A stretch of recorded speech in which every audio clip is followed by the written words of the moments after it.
ఈ రకంగా individual growth, community growth జరిగి పల్లెలు అభివృద్ధి చెందితే తప్ప ఈ దేశం అభివృద్ధి చెందదని సంపూర్ణంగా విశ్వసించటంలో మేం కాబట్టి 100% గ్రామాలు బాగుండాలని కోరుకుంటున్న వాళ్ళం మేము. ఆ మహాత్మా గాంధీ గారు కలలు కన్నారు బతికున్నప్పుడు భారతదేశం రామరాజ్యంగా విరాజిల్లాలని కలలు కన్నారు. వారు చనిపోతే కూడా మాట్లాడినటువంటి చివరి పదం హే రామ్ అన్నారు. వారి సమాధి మీద ఎక్కడ రాసినా హే రామ్ అని రాస్తారు. మహాత్మా గాంధీ కళ వారి పుస్తకాలలో ఎక్కడ చదివినా వారి భాషల్లో ఎక్కడ విన్నా ఈ దేశంలో రామరాజ్యం స్థాపించబడాలని కోరుకున్నారు. చివరికి చనిపోతూ మాట్లాడిన చివరి మాట హే రామ్ అని మాట్లాడినారు. ఆయన పేరు మార్చి ఎన్ఆర్ఈజిఎస్ పథకానికి విబి రామ్జీ అని పథకం పెడితే నకిలీ గాంధీలకి గాంధీ అని పేరు లేకపోతే వాళ్ళ రాజకీయ వారసత్వం జనం వాళ్ళని గుర్తుపట్టరని కొత్తగా తీసుకొని వచ్చి గాంధీ పేరు తీసిరు కాబట్టి మేము ఆందోళన చేస్తామని అడుగుతున్నాం. మీ ఆందోళనని మేము స్వాగతిస్తూనే నిజంగా మల్లికార్జున ఖర్గే గారికి ఏమైనా చిత్తశుద్ధి ఉంటే ఈ దేశం మీద ఈ దేశ ప్రజల మీద నిజంగా మీకు చిత్తశుద్ధి ఉంటే మహాత్మా గాంధీ గారి పేరు మీద ఈ దేశంలో కాంగ్రెస్ పార్టీ ప్రవేశపెట్టిన పథకాలెన్ని, నెహ్రూ గారి పేరు మీద ప్రవేశపెట్టిన పథకాలెన్ని, రాజీవ్ గాంధీ పేరు మీద ప్రవేశపెట్టిన పథకాలెన్ని, ఇందిరాగాంధీ పేరు మీద ప్రవేశపెట్టిన పథకాలెన్ని, ఒక్క శ్వేతపత్రం రిలీజ్ చేయమని చెప్పి నేను కాంగ్రెస్ పార్టీని డిమాండ్ చేస్తున్నా. 150 పథకాలు ఈ దేశంలో కాంగ్రెస్ పార్టీ అమలు చేస్తే 2-3 పథకాలకి మాత్రమే గాంధీ తాత పేరు పెట్టి మిగతా అన్ని నెహ్రూ, ఇందిరా, రాజీవుల పేరు పెట్టుకొని పథకాల పేర్లు నడిపించారు తప్ప మీకు గాంధీ గారి మీద ప్రేమ లేదు. ఇవాళ రాహుల్ గాంధీ అనే పేరు తీసేస్తే గాంధీ అనే పదం రాహుల్ నుంచి దూరం అయితే రాహుల్ గాంధీ గారికి ప్రజలలో ఏమవుతుందో అనే బాధ, లేదా వాళ్ళ భవిష్యత్ నాయకురాలని వాళ్ళు కలలు కంటున్నటువంటి ప్రియాంక వాడ్రా గారిని ప్రియాంక వాడ్రా అంటే కష్టమవుతుందని ప్రియాంక గాంధీ అని రాసుకోవడానికి వాళ్ళకి గాంధీ పేరు కావాలి. అందుకనే రేపు గాంధీ తాత పేరు మీద గాంధీ విగ్రహాలు కడుకొని ధర్నాలు చేయమని మహేష్ కుమార్ గౌడ్ గారు చెప్పినా, మల్లికార్జున ఖర్గే గారు మాట్లాడినా, గాంధీ తాతకి శటగోపురం పెట్టినా, ఈ దేశ ప్రజలకు అన్యాయం చేసినా, ఈ దేశంలో ఉన్న హిందువులకి నష్టం కలిగించిన అది కాంగ్రెస్ పార్టీ వల్ల జరిగింది తప్ప ఇంకొకటి కాదు. ఇలా ఖర్గే గారు మాట్లాడితే ఎట్లా అర్థమవుతుంది, దయ్యాలు వేదాలు వాళ్ళు ఇచ్చినట్టు కనబడతా ఉన్నాయి. హిందువుల పట్ల ఇదైతా ఉంది, ఈ దేశంలో మత సామరస్యం లేదని మాట్లాడుతున్నారు. అరే బంగ్లాదేశ్లో హిందువుల మీద జరుగుతున్నటువంటి దాడులని కనీసం ఖండించలేని కాంగ్రెస్ పార్టీ అధ్యక్షుడు, కాంగ్రెస్ పార్టీ నాయకత్వం భారతదేశంలోనట మత ఘర్షణలు జరుగుతున్నాయని మాట్లాడుతూ ఉన్నారు. ఇంతకంటే దురదృష్టం, ఇంతకంటే దౌర్భాగ్యమైనటువంటి సంఘటన కాంగ్రెస్ పార్టీకి ఇంకొకటి లేదు. అయ్యా ఖర్గే గారు, నిజంగా మీకు చిత్తశుద్ధి ఉంటే, మీ కాంగ్రెస్ పార్టీ బతకాలని కోరిక నిజంగా ఖర్గే గారికి ఉంటే, సిద్ధరామయ్య గారు ఢిల్లీకి వస్తే డీకే శివకుమార్ గల్లీలు ఉన్నాడు, ఇంకా పంచాయతీని సొంత రాష్ట్రం పంచాయతీ చేసుకో. డీకే శివకుమార్ వారు ఇద్దరు, సిద్ధరామయ్య ఇద్దరు, ఒక ఆయన పొద్దుగలో స్టేట్మెంట్ ఇస్తుండే, ఇంకో ఆయన పగటిలు ఇంకో స్టేట్మెంట్ ఇస్తున్నాడు. నేనే ముఖ్యమంత్రి అంటాడు ఈయన, నేను దిగేది లేదంటాడు ఆయన.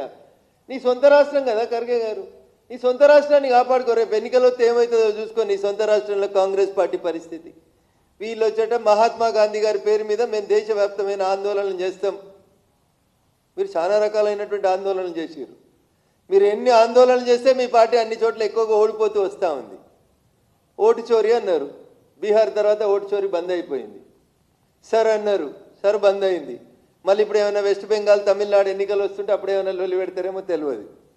కాబట్టి కాంగ్రెస్ పార్టీ విధానాలు భారతదేశానికి వ్యతిరేకంగా, ఈ దేశంలో ఉన్నటువంటి హిందువులకు వ్యతిరేకంగా 100% భారతదేశాన్ని బదనాం చేసేటువంటి కార్యక్రమాన్ని కాంగ్రెస్ తన ఎజెండాగా పెట్టుకుంది తప్ప ఇంకొకటి కాదు. అందుకనే పార్లమెంట్లో మాట్లాడినా, బయట మాట్లాడినా వాళ్ళకి ఎవడు రాసి ఇస్తాడో ఏం మాట్లాడతారో కానీ ఎంత భావదారిద్ర్యం అంటే, బాప్ ఈవీఎంకు లాతా, బేటా ఈవీఎంకు గలత్ బోల్తా. ఇది వాళ్ళ ఆలోచన విధానం. ఈ దేశంలో బ్యాలెట్ పేపర్లను రద్దు చేసి ఈవీఎంలను ప్రవేశపెట్టిన రోజు కాంగ్రెస్ పార్టీ ఊదిన బాకా ఏంటంటే, దేశాన్ని 21వ శతాబ్దంలోకి తీసుకుపోతున్నాం, కొత్త తరం నాయకత్వం వచ్చింది, బ్యాలెట్ పేపర్లు టైం వేస్టు, ఈవీఎంలు, కంప్యూటర్లు, ల్యాప్టాప్లు భారతదేశంలో మా నాయకుడు రాజీవ్ గాంధీ ఇంట్రడ్యూస్ చేసిరని ఊదిరు బాకాలు. తెలంగాణలో కాంగ్రెస్ గెలుస్తుంది, ఈవీఎంలు మంచి. కర్ణాటకలో కాంగ్రెస్ గెలుస్తుంది, ఈవీఎంలు మంచి. రాహుల్ గాంధీ అమేథీలో వయనాడులో గెలుస్తాడు, ఈవీఎంలు మంచి. ప్రియాంక గాంధీ వయనాడులో గెలుస్తుంది, ఈవీఎంలు మంచి. బీహార్లో ఓడిపోతారు, ఈవీఎంలు షెడ్ అయ్యి. తెచ్చింది ఎవరు ఈవీఎంలు ఈ దేశంలోకి? అయ్యా రాహుల్ గాంధీ గారు జర్ర వెనుకకు జరిగి చూడూరి. ఈ దేశంలో ఈవీఎంలను ఇంట్రడ్యూస్ చేసింది ఎవరు? కాంగ్రెస్ పార్టీ. ఎవరు? అప్పటి భారతదేశ ప్రధాని గౌరవనీయులు రాజీవ్ గాంధీ గారు ఇంట్రడ్యూస్ చేసిండ్రు. మరి ఆ రోజేమో ఈవీఎంలు మంచి అని చెప్పింది కాంగ్రెస్ పార్టీ. ఇవాళ ఈవీఎంలు చెడ్డ ఎందుకు అవుతాయి అంటే మీకు మీ నాయకుని మీద విశ్వాసం లేదు. రాహుల్ గాంధీ గారు మీ తండ్రి గారు తెచ్చిన పథకాన్ని మీరు వద్దంటారు. చలో 1947 మహాత్మా గాంధీ గారి పేరు గురించి తర్వాత మాట్లాడదాం. మీ నాన్నగారు తెచ్చినటువంటి ఈవీఎంల మీద నీకు విశ్వాసం లేదని చెప్పు. మా నాన్న చదువుకోలేదని చెప్పు. మా నాన్న టెక్నాలజీ వాడడంలో తప్పు చేసిండు అని చెప్పు. ఇట్లా కాంగ్రెస్ ఏది మాట్లాడినా భావదారిద్ర్యం, భారతదేశానికి వ్యతిరేకమైనటువంటి అంశం, ముఖ్యంగా హిందువులకు వ్యతిరేకంగా మాట్లాడతారు తప్ప ఒక్క సబ్జెక్టు మీద, ఒక్క అంశం మీద రఘునందన్ రావు చెప్తే ఏదో బీజేపీడు కాబట్టి మాకు వ్యతిరేకంగా చెప్పిండు అనుకోవచ్చు. నీ పక్కనే కూర్చుంటుంది ప్రతిరోజు. మహారాష్ట్రలో మీతో జోడి కట్టినోళ్ళు. నేను 4 సార్లు ఎంపీ గెలిచి వచ్చిన బారామతికి వెళ్ళని చెప్పింది ఒక సీనియర్ ఎంపీ. 2009 నుంచి పార్లమెంట్లో ఉంటుంది ఆమె. ఎవరు? శ్రీమతి సుప్రియా సూలే గారు. సుప్రియా సూలే గారు చెప్పిండ్రు, I don't want to blame EVMs. ఒకవేళ నేను ఈవీఎంలను బదనాం చేస్తే నన్ను నేను బదనాం చేసుకున్నట్టు, నా ఎన్నికను నేను తక్కువ చేసినట్టు అని చెప్పింది.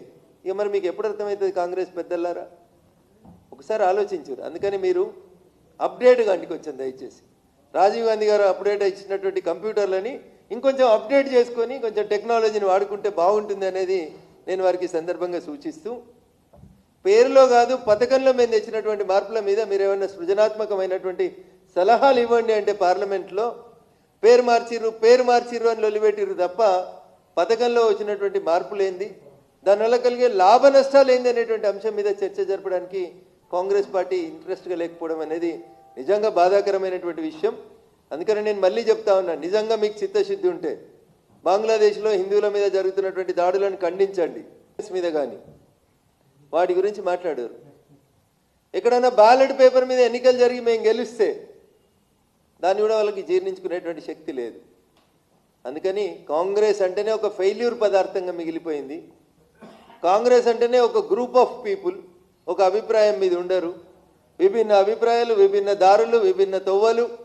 Congress A, Congress B, Congress C, Congress Z దాకా కాంగ్రెస్ ముక్కలైనటువంటి కాంగ్రెస్ ఈ దేశాన్ని కూడా అట్లే ముక్కలు చేయాలని చూస్తుంది. కాబట్టే మీరు జంజీ పేరిట పిలిపించినా, ఇంకో దాని పేరిట పిలిపించినా నరేంద్ర మోడీ గారి నాయకత్వాన్ని మాత్రమే ఈ దేశ ప్రజలు కోరుకుంటున్నారు తప్ప నకిలీ గాంధీల వారసత్వ రాజకీయాలకి భారతదేశ యువతం ఎప్పుడో చరమగీతం పాడింది అనేది దయచేసి అర్థం చేసుకోవాలని ఈ సందర్భంగా మల్లికార్జున ఖర్గే గారికి సవినయంగా అప్పీల్ చేస్తా ఉన్నాను.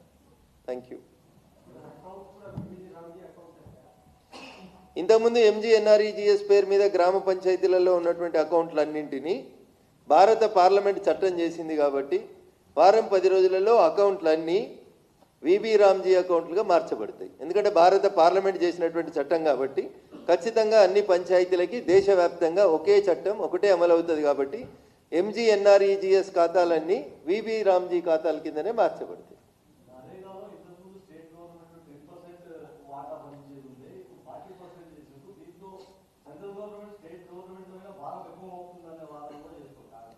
సో ఈ వాదనకి సమాధానం కాంగ్రెస్ పార్టీ చెప్పాలి. దేశానికి స్వతంత్రం వచ్చిన తర్వాత 55 సంవత్సరాలు ఈ దేశాన్ని పాలించినటువంటి కాంగ్రెస్ పార్టీ ఏమైనా మాట్లాడితే భారత రాజ్యాంగం అని పుస్తకం చూపించేటువంటి కాంగ్రెస్ పార్టీ నాయకులారా, భారత రాజ్యాంగం డాక్టర్ బిఆర్ అంబేద్కర్ గారు రాసినటువంటి రాజ్యాంగం, తర్వాత పార్లమెంట్లో జరిగినటువంటి కాన్స్టిట్యూయెంట్ అసెంబ్లీ చర్చలలో డిజల్యూషన్ ఆఫ్ ఫండ్స్ విషయం లోపల భారత ప్రభుత్వం రాష్ట్రాలకి పన్నులను ఏ రకంగా పంచాలనే విషయంలో కొన్ని నిర్దిష్టమైనటువంటి నిబంధనలు పెట్టింది. దాని ప్రకారం 55 సంవత్సరాల మీ పాలనలో కేవలం రాష్ట్రాలకి మీరు 100 రూపాయలు కేంద్రానికి వస్తే రాష్ట్రాలకి డిజల్యూషన్ ఆఫ్ ఫండ్స్ కింద మీరు ఇచ్చింది కేవలం 32% నిధులు మాత్రమే మీరు ఇచ్చేవారు. ఎవరు అడగకున్నా నరేంద్ర మోడీ గారు ప్రధానమంత్రి అయిన తర్వాత 2014లో ఈ 32% నిధులని ఒకటేసారి 42%కి పెంచినాం. 10% ఆఫ్ ద ఫండ్స్ మీకు ఎక్కువ వస్తున్నాయి డిజల్యూషన్ ఆఫ్ ఫండ్స్ కింద. అది మాట్లాడారు. చాలా మంది చెప్తారు మా రాష్ట్రం బాగా గొప్పగా అభివృద్ధి చెందింది, మేము ఆ ఆర్థిక వనరులు పుష్కలంగా ఉన్నాయని. అన్న 10ని 40 చేసిన 30% పైసలు పెట్టుకోలేరా? 1250 కోట్లు మేము పంపిస్తే మీరు 300 కోట్లు పెట్టలేరా? గంత వీక్గా ఉన్నాయా రాష్ట్రాలు? మీరే చెప్తారు కదా మేము స్వయం సమృద్ధి సాధించినాం, 2047 వరకు 3 ట్రిలియన్ల ఆర్థిక వ్యవస్థ అవుతుంది మాది, గాలికి 300 కోట్లు కష్టం అవుతాయి. సో ఇది ఓన్లీ లేమ్ ఎక్స్క్యూజ్ తప్ప, ఆడలేక మధ్యలోడు తప్ప ఇంకొకటి కాదు. ఎస్, వాళ్ళు 100 రోజులే ఇచ్చిండ్రు కూలి, మేము ఇలా 125 రోజులకు పెంచినాం. వాళ్ళు ఉన్నప్పుడు 170 రూపాయలు ఇచ్చేటోళ్ళు కూలి, ఇలా మేము 307 రూపాయలు ఇస్తున్నాం పర్ డేకి. దీన్ని ఎందుకు మాట్లాడారన్నా? నేను అదే చెప్తా ఉన్నాను, ఆడలేక మధ్యలో ఓడింది అన్నట్టు. 32ని 42కి పెంచినాం. మీరు 55 ఏళ్లలో 1% పెంచమంటే 1% పెంచమని కాంగ్రెస్ ముఖ్యమంత్రులు అడిగితే కూడా మీరు పెంచలేదు. మేము 32ని 42 పెంచినాం. 100 పని రోజుల్ని 125కి చేసినాం. మీరున్నప్పుడు 200 రూపాయలు కూడా ఇవ్వకపోదు ఉపాధి హామీ కూలి, ఇలా మేము 307 రూపాయలకు పెంచినాం. మేము నిర్మాణాత్మకంగా పనులు జరగాలని కోరుకుంటున్నాం. ఖర్చు పెట్టే ప్రతి పైసా పేదోడికి చేరాలని కోరుకుంటున్నాం. అంత్యోదయ లక్ష్యంగా పనిచేస్తున్నాం. సాక్షాత్తు మీ ప్రధానమంత్రి గారు ఆ రోజు దేశ ప్రధానిగా ఉన్నటువంటి కాంగ్రెస్ ప్రధాని రాజీవ్ గాంధీ గారు చెప్పారు, మేము ఢిల్లీకి వెళ్ళి రూపాయి పంపిస్తే గల్లీకి 15 పైసలే పోతున్నాయి, మధ్యలో 85 పైసలు జారిపోతున్నాయో అని చెప్పిండ్రు. నరేంద్ర మోడీ గారు ప్రధానమంత్రి అయిన తర్వాత 99.99% ఎంజీఎన్ఆర్ఈజీఎస్ డబ్బులు నేరుగా లబ్ధిదారుల ఖాతాలలో వేసినాం. ఎక్కడ ఒక్క పైసా వేస్ట్ కాలేదు. మీరు రూపాయి పంపితే 15 పైసలు ముట్టినాయి, మేము రూపాయి పంపితే రూపాయి అక్కడ ఉన్నటువంటి లబ్ధిదారులకు చేరే రీతి లోపల మా పనితీరు మెరుగుపడతా ఉంది. అందుకనే ప్రజలు మమ్మల్ని కంటిన్యూస్గా ఆశీర్వదిస్తూ ఉన్నారు. ఈ పథకంలో వచ్చిన మార్పుల్ని ప్రజలు స్వాగతిస్తారని, అర్థం చేసుకుంటారని మేము సవినయంగా వారికి అప్పీల్ చేస్తూ ఉన్నాం.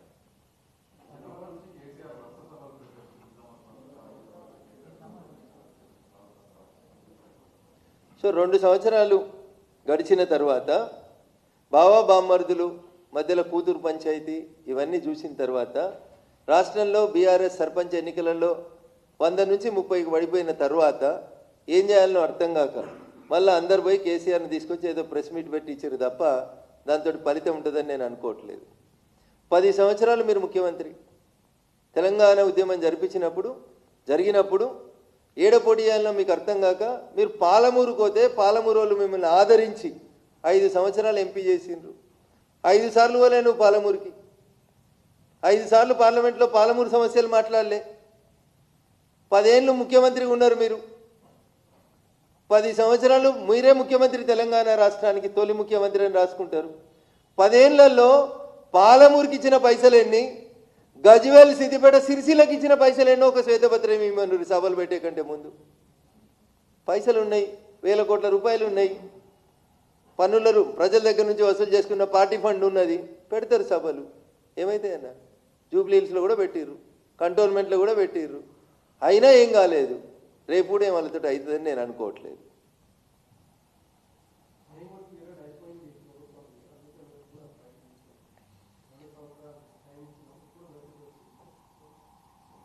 నేను అదే చెప్తాను, ఉనికిని కోల్పోతుందేమో అనేటువంటి భయంతో కొడుకు అల్లుడు బిడ్డల మధ్యలో జరుగుతున్నటువంటి త్రిముఖ పోరులో కొంతమంది ఎమ్మెల్యేలు ఈ మధ్యలో కేటీఆర్ తోటి అయితలేదు, హరీష్ రావుని పార్టీ ప్రెసిడెంట్ చేయరి, వర్కింగ్ ప్రెసిడెంట్ చేయండి అనేటువంటి సన్నాయి నొక్కుతున్న తరుణంలో ఇంత పార్టీ ఉంటుందో ఉండదో, ఇడిగే బిడ్డ బయటకు పోయి నోటికి వచ్చినటువంటి మాటలు మాట్లాడుతుందనే భయంతో సార్ బయటకు వచ్చినట్టు కనబడుతుంది తప్ప కొత్త ఫలితం ఏం లేదు, ప్రజలకు వచ్చే లాభం అంటూ ఏం లేదు.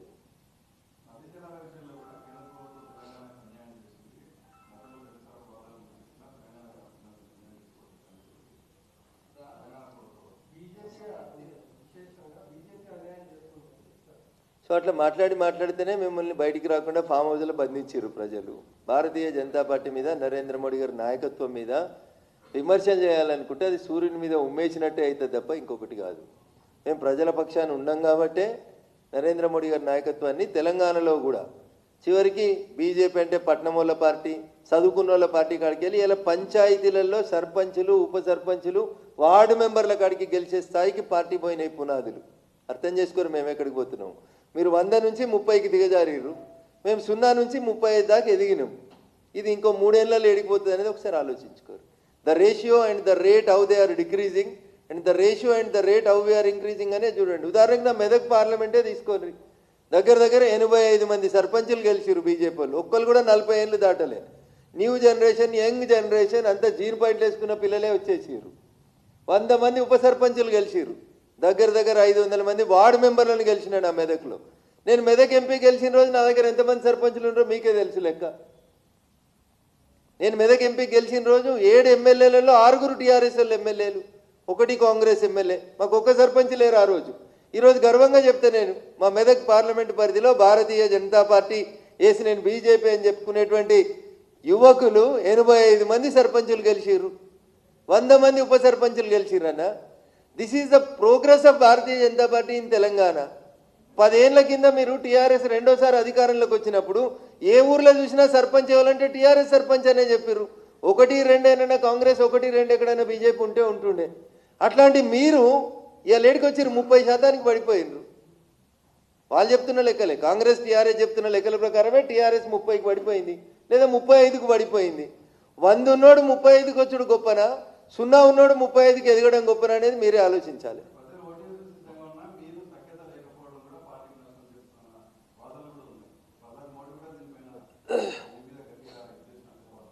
తెలంగాణలో మీడియా చైతన్యానికి కృతజ్ఞతలు.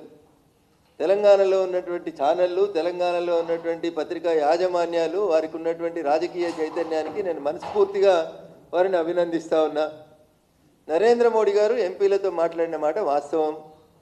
ఆ రోజు దక్షిణాదికి సంబంధించినటువంటి 5 రాష్ట్రాల ఎంపీలు, తెలంగాణ, ఆంధ్రప్రదేశ్, తమిళనాడు, కేరళ, పాండిచేరికి సంబంధించినటువంటి 5 రాష్ట్రాల ఎంపీలతోటి మా పార్టీ పెద్దగా, భారతీయ జనతా పార్టీ నాయకుడిగా, ఈ దేశ ప్రధానిగా వారి పార్టీకి సంబంధించిన ఎంపీలతో వారు మాట్లాడినరు. దాన్ని తప్పుపట్టి దానికి ఏదో గోరంతలు కొండంతలు చేసి బ్రేకింగ్లు, స్క్రోలింగ్లు, ట్రోలింగ్లు. ఇప్పుడు నీ కొడుక్కి 35 మార్కులు వచ్చినాయన్న 3 నెలల పరీక్షలలో చిన్నారెడ్డి అన్న, ఏనా బిడ్డకి ఇట్లా 35 వచ్చినాయి, 100కి 100 తెచ్చుకో బిడ్డ అని చెప్తావా చెప్పవా? 6 నెలలకి మార్కులు పెంచుకో అని చెప్పి ట్యూషన్ టీచర్ని పెడతావా పెట్టవా? మా నాయకుడు మాకు చెప్పిండు, రఘునందన్ నువ్వు 99 కిలోమీటర్లు ఉరికే శక్తి ఉన్నది, నువ్వు 60 కిలోమీటర్ల కానీ ఆగుతున్నావు బిడ్డ, ఇంకా జరంత ఉరుకు, ఫస్ట్ ప్రైజ్ వస్తుందని ఎంకరేజ్ చేసిండు. దాన్ని తిట్టిండని, కొట్టిండని, గ్రూపులని, గ్రాఫులని, ఎట్లా నాకు ఇట్లా రాస్తే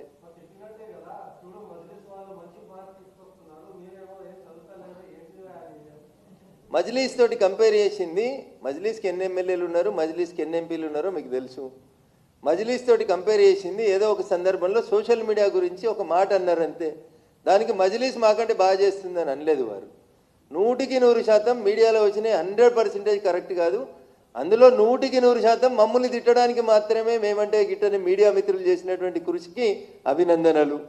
మీ తిట్లే మాకు ఆశీర్వచనాలుగా, మీరు పెట్టే శాపనార్థాలే మాకు సూచనలుగా తప్పకుండా తెలంగాణ రాష్ట్రంలో భారతీయ జనతా పార్టీని అధికారంలోకి తెచ్చేదాకా 7 మంది ఎమ్మెల్యేలు, 8 మంది ఎంపీలు, 3 ఎమ్మెల్సీలు, 1 రాజ్యసభ సభ్యుడు అందరం కలిసి అందరి లక్ష్యం ఒకటే. అర్జునుని లక్ష్యం పక్షి కన్నెట్లయితుందో మా లక్ష్యం భవిష్యత్తులో జరిగే తెలంగాణ రాష్ట్ర శాసనసభ ఎన్నికల్లో ఈ రాష్ట్రంలో భారతీయ జనతా పార్టీని అధికారంలోకి తీసుకురావడమే మా లక్ష్యంగా పనిచేస్తాం.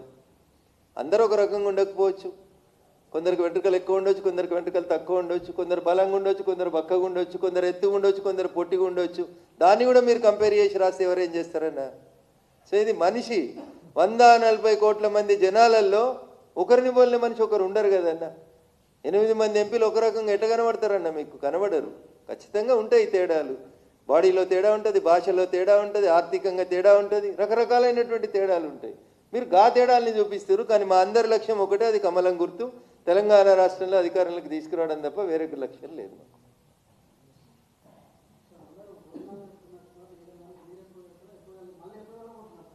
దేనికి? అరవింద్ గారు ఇల్లు కట్టుకున్నారు. ఇల్లు కట్టుకున్న సందర్భంగా ఇంటికి పిలిచి భోజనం పెట్టిండు. రేపు మీరు కూడా శ్రీధర్ గారు కూడా ఇల్లు కట్టుకున్నా భోజనం పెడతావు, అపార్ట్మెంట్ కొట్టినా అంటే వస్తాం, అందరం వస్తాం, తప్పేముందండి అందులో. మీరు మా బీట్ చూస్తారు కాబట్టి మా బీట్ రిపోర్టర్ పిలిచిండని పోతాం. దాన్ని కూడా తప్పు పడితే మేము పక్క పార్టీ వాళ్ళ భోజనానికో మందు పార్టీకి పోతే మీరు బాధపడాలి. కానీ మా పార్టీ ఎంపీ ఒక ఆయన ఇల్లు కట్టుకుంటే పిలిస్తే కూడా తప్పట్టు ఎట్లనే. ఇప్పుడు మాకు అందరికీ 8 మంది ఎంపీలకి ఇల్లు వచ్చినాయి. బండి సంజయ్ గారు ఇంతకుముందు అపార్ట్మెంట్లో ఉండేవారు, ఇప్పుడు పెద్ద బంగ్లా వచ్చింది. రేపు భోజనానికి పిలిచిరు అనుకోని పోతాం, అందరం పిలం పోతాం, అది కూడా తప్పేనా? మా పార్టీ ఎంపీ మమ్మల్ని భోజనానికి పిలిస్తే కూడా తప్పేనా అన్న? బంగ్లా వచ్చింది ఇప్పుడు బండి సంజయ్ గారికి, రేపో మాపో పిలుస్తారు భోజనానికి. What is wrong in it? Raghunandan రావుకి ఇంతకాలం ఢిల్లీలో ఇల్లు లేదు, ఇప్పుడు ఒక అపార్ట్మెంట్ వచ్చింది అన్న, అపార్ట్మెంట్ వచ్చింది ఇంటికి రండి భోజనానికి అని పిలుస్తాం. దీన్ని కూడా భూతద్దంలో పెడితే ఎట్లా అన్న? అందుకని